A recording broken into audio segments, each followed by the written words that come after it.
പശ്ചിമേഷ്യയെ വീണ്ടും വൻ യുദ്ധത്തിന്റെ അരികിൽ എത്തിച്ചുകൊണ്ട് ഞെട്ടിപ്പിക്കുന്ന വിവരങ്ങളാണ് പുറത്തുവരുന്നത്. ജോർദാനിലെ അൽ അസ്രഖ് എയർബേസ് എന്നറിയപ്പെടുന്ന തന്ത്രപ്രധാനമായ മോഫക് അൽ സൽത്തി അമേരിക്കൻ വ്യോമസേന താവളത്തിന് നേരെ ഇറാൻ നടത്തിയത് കനത്ത ബാലിസ്റ്റിക് മിസൈൽ ആക്രമണമാണെന്ന് വ്യക്തമാക്കുന്ന ദൃശ്യങ്ങൾ സമൂഹ മാധ്യമങ്ങളിൽ വൻതോതിൽ പ്രചരിക്കുകയാണ്. മിഡിൽ ഈസ്റ്റിലെ അമേരിക്കൻ സൈനിക സാന്നിധ്യത്തിന്റെ ഏറ്റവും പ്രധാനപ്പെട്ട കേന്ദ്രങ്ങളിലൊന്നായ ഈ താവളത്തിന് നേരെയുണ്ടായ ആക്രമണം മേഖലയിലെ ശക്തി സമവാക്യങ്ങളെ പൂർണ്ണമായി മാറ്റിമറിക്കുന്ന ഒന്നാണ്. ആകാശത്ത് തുടരെയുണ്ടാകുന്ന സ്ഫോടനങ്ങളും താവളത്തിന് മുകളിൽ നിന്ന് പുകപടലങ്ങൾ ഉയരുന്നതും കാണിക്കുന്ന ദൃശ്യങ്ങൾ ആഗോളതലത്തിൽ വലിയ പരിഭ്രാന്തി സൃഷ്ടിച്ചിട്ടുണ്ട്. സ്ഥിരീകരിക്കാത്ത ഈ വാർത്താ ദൃശ്യങ്ങളിൽ ഒന്നിലധികം ബാലിസ്റ്റിക് മിസൈലുകൾ സൈനിക താവളത്തിന് നേരിട്ട് പതിക്കുന്നതും അതിനെ തുടർന്ന് വൻ ശബ്ദത്തോടെയുള്ള സ്ഫോടനങ്ങൾ മേഖലയിലുടനീളം പ്രകമ്പനം സൃഷ്ടിക്കുന്നതും വ്യക്തമാണ്. ജനവാസ മേഖലകളെ പോലും വിറപ്പിച്ചുകൊണ്ടാണ് സ്ഫോടന ശബ്ദങ്ങൾ മുഴങ്ങിയത്. സംഭവത്തിന് പിന്നാലെ ഇറാന്റെ ഇസ്ലാമിക് റവല്യൂഷണറി ഗാർഡ് കോർപ്സ് ഔദ്യോഗികമായി പ്രസ്താവനയുമായി രംഗത്തെത്തി.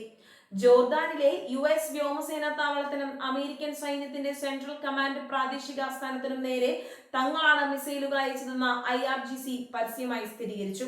അമേരിക്കയുടെ ഭാഗത്തു നിന്നുണ്ടായ അനാവശ്യമായ സൈനിക കടന്നുകയറ്റങ്ങൾക്കും ആക്രമണങ്ങൾക്കും മറുപടിയായാണ് തങ്ങൾ ഈ മിസൈൽ പ്രഹരം നടത്തിയതെന്ന് ഇറാൻ വ്യക്തമാക്കി.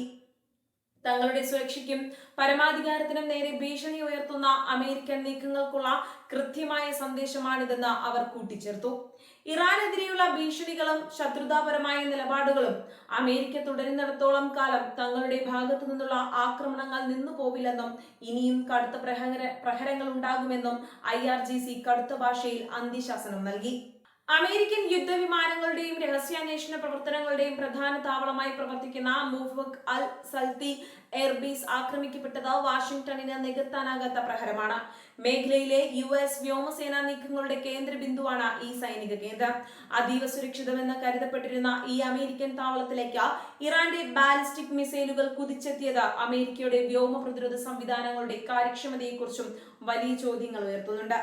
സംഭവത്തെ തുടർന്ന് ജോർദാൻ സൈന്യവും സുരക്ഷാ ഏജൻസികളും രാജ്യത്തുടനീളം അതീവ ജാഗ്രതാ നിർദ്ദേശം പുറപ്പെടുവിച്ചു. തങ്ങളുടെ വ്യോമാതിർത്തി യുദ്ധക്കളമാക്കാൻ അനുവദിക്കില്ലെന്ന് മുൻപ് പ്രഖ്യാപിച്ചിരുന്ന ജോർദാന് ഈ സംഭവം കനത്ത നയതന്ത്ര തലവേദനയായി മാറിയിരിക്കുകയാണ്. അമേരിക്കയുടെ അടുത്ത സഖ്യകക്ഷിയായ ജോർദാനിലെ സൈനിക കേന്ദ്രങ്ങൾ ആക്രമിക്കപ്പെട്ടത് മേഖലയിലെ മറ്റ് അറബ് രാജ്യങ്ങളെയും ഭീതിയിലാഴ്ത്തിയിട്ടുണ്ട്. തങ്ങളുടെ മണ്ണിൽ പ്രവർത്തിക്കുന്ന US താവളങ്ങൾക്ക് നേരെയും ഇറാന്റെ ആക്രമണം ഉണ്ടായേക്കാമെന്ന് അവർ ഭയക്കുന്നു.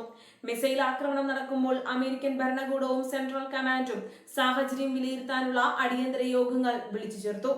ആക്രമണത്തിലുണ്ടായ നാശനഷ്ടങ്ങളെ കുറിച്ചും ജീവഹാനിയെക്കുറിച്ചുമുള്ള വിവരങ്ങൾ പുറത്തുവിടാൻ US സൈനിക അധികൃതർ കൂടുതൽ സമയം ആവശ്യപ്പെട്ടിട്ടുണ്ട്. അടുത്തിടെ നയതന്ത്ര ചർച്ചകൾക്ക് സാധ്യതയുണ്ടെന്ന റിപ്പോർട്ടുകൾ പുറത്തു വന്നിരുന്നെങ്കിലും അമേരിക്കൻ താവളത്തിന് നേരെയുണ്ടായ ഈ കനത്ത ആക്രമണത്തോടെ സമാധാന ശ്രമങ്ങളെല്ലാം പൂർണ്ണമായും തകരുകയാണ് ഉണ്ടായത്. പശ്ചിമേഷ്യയിൽ വിന്യസിച്ചിട്ടുള്ള അമേരിക്കൻ സൈനികരുടെ ജീവന് നേരിട്ട് ഭീഷണി ഉയർത്തുന്ന സാഹചര്യത്തിൽ ഡൊണാൾഡ് ട്രംപ് ഭരണകൂടം ഇറാനുമേൽ അതിശക്തമായി തിരിച്ചടി നൽകാനുള്ള ഉത്തരവ് നൽകിയേക്കുമെന്നാണ് പ്രതിരോധ വിദഗ്ധർ പ്രവചിക്കുന്നത്. ഇറാനിലെ വ്യോമതാവളങ്ങൾക്കും മിസൈൽ ഉൽപാദന കേന്ദ്രങ്ങൾക്കും നേരെ തിരിച്ചടിക്കാൻ അമേരിക്ക തയ്യാറെടുത്താൽ അത് ഇരു രാജ്യങ്ങളും തമ്മിൽ നേരിട്ടുള്ള ഒരു മഹായുദ്ധത്തിലേക്ക് കാര്യങ്ങളെ എത്തിക്കും. ഇറാന്റെ ബാലിസ്റ്റിക് മിസൈൽ സാങ്കേതിക വിദ്യയുടെ കൃത്യതയും പ്രഹരശേഷിയും തെളിയിക്കുന്നതാണ് പുതിയ സംഭവ വികാസങ്ങൾ. ദൂരപരിധിയും ലക്ഷ്യസ്ഥാനത്ത് കൃത്യമായി പതിക്കാനുള്ള ശേഷിയും ഇറാന്റെ മിസൈൽ കരുത്ത് വ്യക്തമാക്കുന്നു. ആഗോള എണ്ണ വിപണിയെയും സാമ്പത്തിക രംഗത്തെയും ഈ യുദ്ധസമാനമായ അന്തരീക്ഷം പെട്ടെന്ന് തന്നെ പ്രതികൂലമായി ബാധിച്ചു. മേഖലയിൽ സംഘർഷം കനത്തതോടെ ക്രൂഡ് ഓയിൽ വില വർദ്ധിക്കുമെന്ന ആശങ്ക ശക്തമായി. റെഡ് സീ, പേർഷ്യൻ ഗൾഫ് മേഖലകളിലെ കപ്പൽ ഗതാഗതവും സുരക്ഷാ ഭീഷണിയിലാണ്. വൻകിട അന്താരാഷ്ട്ര കമ്പനികൾ പശ്ചിമേഷ്യൻ കടലിടുക്കിലൂടെയുള്ള സഞ്ചാരം താൽക്കാലികമായി നിർത്തിവെക്കാൻ ആലോചിക്കുന്നു. ഐക്യരാഷ്ട്രസഭയും യൂറോപ്യൻ യൂണിയനും സംഭവത്തിൽ കടുത്ത ആശങ്ക രേഖപ്പെടുത്തിയിട്ടുണ്ട്. കൂടുതൽ വിനാശകരമായ യുദ്ധത്തിലേക്ക് നീങ്ങാതെ ഇരുപക്ഷവും സംയമനം പാലിക്കണമെന്ന് അവർ അടിയന്തരമായി ആവശ്യപ്പെട്ടു. എന്നാൽ സ്വന്തം സൈനിക താവളത്തിന് നേരിട്ടുണ്ടായ ബോംബർഷണം കണ്ട അമേരിക്ക നിശബ്ദമായിരിക്കാൻ സാധ്യതയില്ല. വരും മണിക്കൂറുകളിൽ അമേരിക്കയുടെ ഭാഗത്തു നിന്നുണ്ടാകുന്ന സൈനിക പ്രതികരണം എന്തായിരിക്കുമെന്നാണ് ലോകം മുഴുവൻ ഉറ്റുനോക്കുന്നത്. ജോർദാനിലെ US സെൻട്രൽ കമാൻഡ് ആസ്ഥാനത്തിന് നേരെ ഇറാൻ നടത്തിയ ഈ ബാലിസ്റ്റിക് മിസൈൽ ആക്രമണം പശ്ചിമേഷ്യയെ തിരിച്ചുവരാനാകാത്ത വിധം ഭയാനകമായ ഒരു വൻ യുദ്ധത്തിന്റെ മുനമ്പിലേക്ക് തള്ളിവിട്ടിരിക്കുകയാണ്.